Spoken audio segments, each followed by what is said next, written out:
Hello everyone, welcome back to the my channel. कैसे हैं आप सब? आई होप आप सब अच्छे होंगे। हम लेकर आए यहाँ पर क्लास 10th की मैथ बेसिक का प्रीवियस ईयर पेपर, जो कि इम्पोर्टेंट है आपके आने वाले एग्जाम के लिए। ठीक है, जो आपका बोर्ड एग्जाम है उसके लिए, हाफर्ली के लिए, सारे एग्जाम्स के लिए। तो इसलिए बहुत ध्यान से समझिएगा। यहाँ पर हम इसके एमसीक्यूज में 1 से 15 तक क्वेश्चन करवा चुके हैं। आई होप आप लोगों ने वीडियो देख ली होगी। तो चलिए शुरू करेंगे। इसके आगे एक मैंने क्वेश्चन आपको शायद होमवर्क से दिया था, अगर नहीं दिया है तो क्वेश्चन नंबर 16 अब आपको देंगे एक होमवर्क से क्वेश्चन। ठीक है, तो वो आप करके उसका आंसर मुझे कमेंट सेक्शन में ज़रूर बताएंगे, वो भी बिल्कुल ईमानदारी से। ठीक, फिर इसमें देखिए क्वेश्चन नंबर 16। तो क्वेश्चन नंबर 16 स्टार्ट करने से पहले, वीडियो स्टार्ट हो रही है उससे पहले आप वीडियो को लाइक ज़रूर से कर दीजिएगा। ठीक है, चलिए बढ़ेंगे इसके क्वेश्चन नंबर 16 की तरफ। The class mark of the median class of the following data is, जो डाटा दिया गया है उसके अकॉर्डिंग बताना है आपको इसका क्लास मार्क। क्लास मार्क कैसे निकालते हैं? जैसे मीडियन बोल रखा है तो पहले तो आपको ये पता करना पड़ेगा कि जो इसकी मीडियन है, मिडिल टर्म कौन कौन सी हैं। तो पहले तो इन सबका सम कर लीजिए। जब हम इन सबको प्लस करेंगे तो हमें पता चलेगा कि जो टोटल नंबर ऑफ फ्रिक्वेंसी है वो कैसी है, इवन है, ऑड है, कैसी है। ठीक है, तो इन सबको हम क्या करेंगे, प्लस करेंगे। ठीक, तो प्लस करके कितना आएगा ये टोटल? तो ये आ जाएगा 2 3 5 5 7 12 12 6 18 18 6 24 और 24 प्लस 6 कितना हो जाएगा, 30। तो 30 कैसा नंबर है? ये है इवन नंबर। ठीक है, ये इवन नंबर हो गया। आप मीडियन फाइंड कैसे करते हैं? मीडियन होता है, जैसे कि आपको 30 नंबर दिया है तो मिडल टर्म कैसे फाइंड करेंगे आप इसमें? मिडिल टर्म हो जाएगी इसकी 30 डिवाइडेड बाय 2, क्योंकि मिडिल टर्म जब इवन नंबर आता है ना तो 2 टर्म्स आती है मिडिल की। तो आप पहले मेन नंबर फाइंड कर लीजिए, 15 हो गया, और दूसरा नंबर होगा इसका 16, जस्ट इसके आगे वाला होता है। सिर्फ ये एमसीक्यू के लिए बता रही हूँ मैं आपको। ठीक है, तो ये हो गया हमारा। अब इसमें देखेंगे हम 15 और 16 टर्म है कौन सी, कौन से उसमें आ रही है, कॉलम में आ रही है या फिर क्लास इंटरवल के अंदर आ रही है। ठीक, तो अब यहाँ पर जब हम यहाँ पर टेबल बनाएंगे, देखिए अगर मैं यहाँ पर टेबल बनाऊं, ठीक है, तो वो होता है CF निकालने वाला, उसी हिसाब से 2 है तो ये 2 रहेगा। पहले तो इसे लिख लो 3 7 6 6 6। ठीक, ये हो गया। अब इसके बाद प्लस करेंगे, ये हो गया 5, प्लस करेंगे 12, फिर 18, फिर कितना होगा ये 24, और फिर आएगा 30। अब ये 15 टर्म है और ये 16 टर्म, यानी ये दोनों टर्म किसके बीच में आ रहे होंगे? स्टार्टिंग की अगर हम 3 की बात करें तो यहाँ तक 12 टर्म तक खत्म हो गया। ठीक, 18 टर्म यानी 15 से 18 तक के टर्म किस वाले कॉलम में आ रहे हैं? इस वाले में। तो यानी हमारा जो मेन कॉलम है वो ये वाला कॉलम है। ठीक, अब इसमें करना क्या है, हमें कॉलम पता चल गया। अब देखिए इसमें जो इसका क्लास इंटरवल है 55 प्लस 70, इन दोनों को हम करेंगे प्लस और फिर करेंगे 2 से डिवाइड। क्लास मार्क निकाला जाता है ऐसे। ठीक है, तो प्लस करके कितना आ जाएगा 5, 125 आएगा। डिवाइड करेंगे जब 2 से तो ये हो जाएगा 6 और 2 6 ज़ा 12 और 2 2 ज़ा 4 2 5 ज़ा, तो ये आ गया 62.5। तो यहाँ पर ऑप्शन कौन सा करेक्ट हो जाएगा हमारा? ऑप्शन डी, 62.5 हमारा करेक्ट आंसर होगा। ठीक है, अगर इसकी जगह ये पूछता कि मॉड का क्लास मार्क बताइए, तो मॉड होता है आपका हाईएस्ट नंबर। दोनों में अंतर समझ के चलिएगा।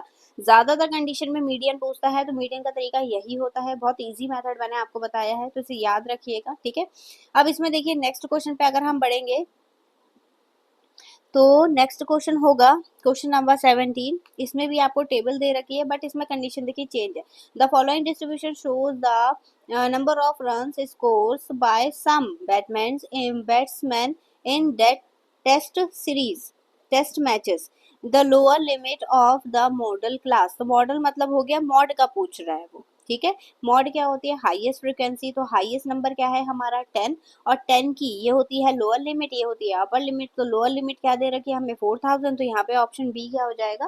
करेक्ट हो जाएगा। ठीक है, चलिए बढ़ेंगे इसके नेक्स्ट क्वेश्चन की तरफ। नेक्स्ट क्वेश्चन, क्वेश्चन नंबर 18 हमें दे रखा है। In a random experiment of throwing a die which of the following is a sure event. Sure event होने की प्रोबेबिलिटी क्या होगी?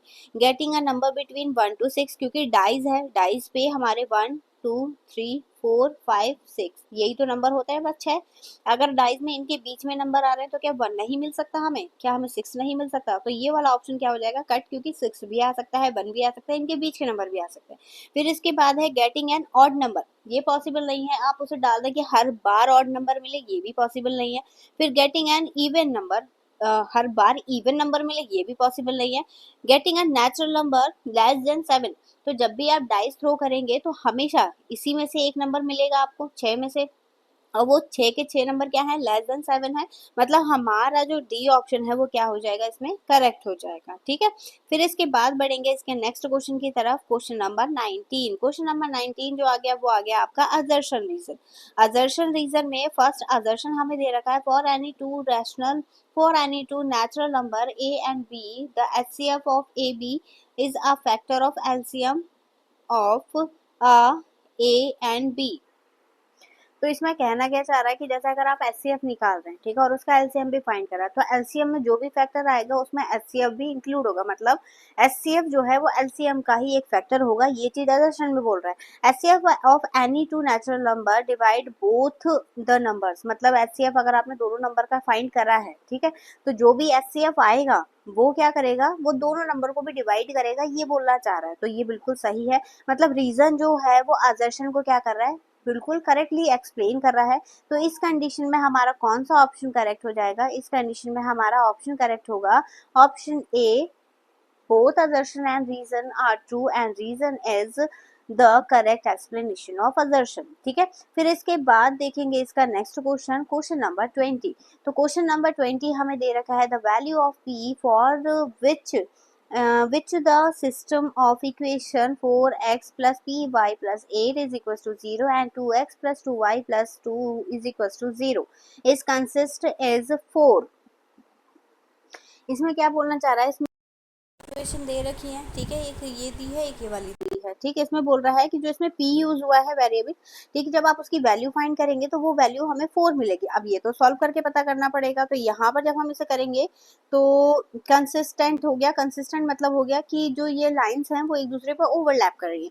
ओवरलैप की कंडीशन होती है ये वाली। ठीक, अब इसमें पुट करके देख लेते हैं। तो यहाँ पर होगा 4/2 इज इक्वल टू p/2। ये 2 से 2 कैंसिल हो गया, p आ गया हमारा, मतलब p की वैल्यू हमारी सही है।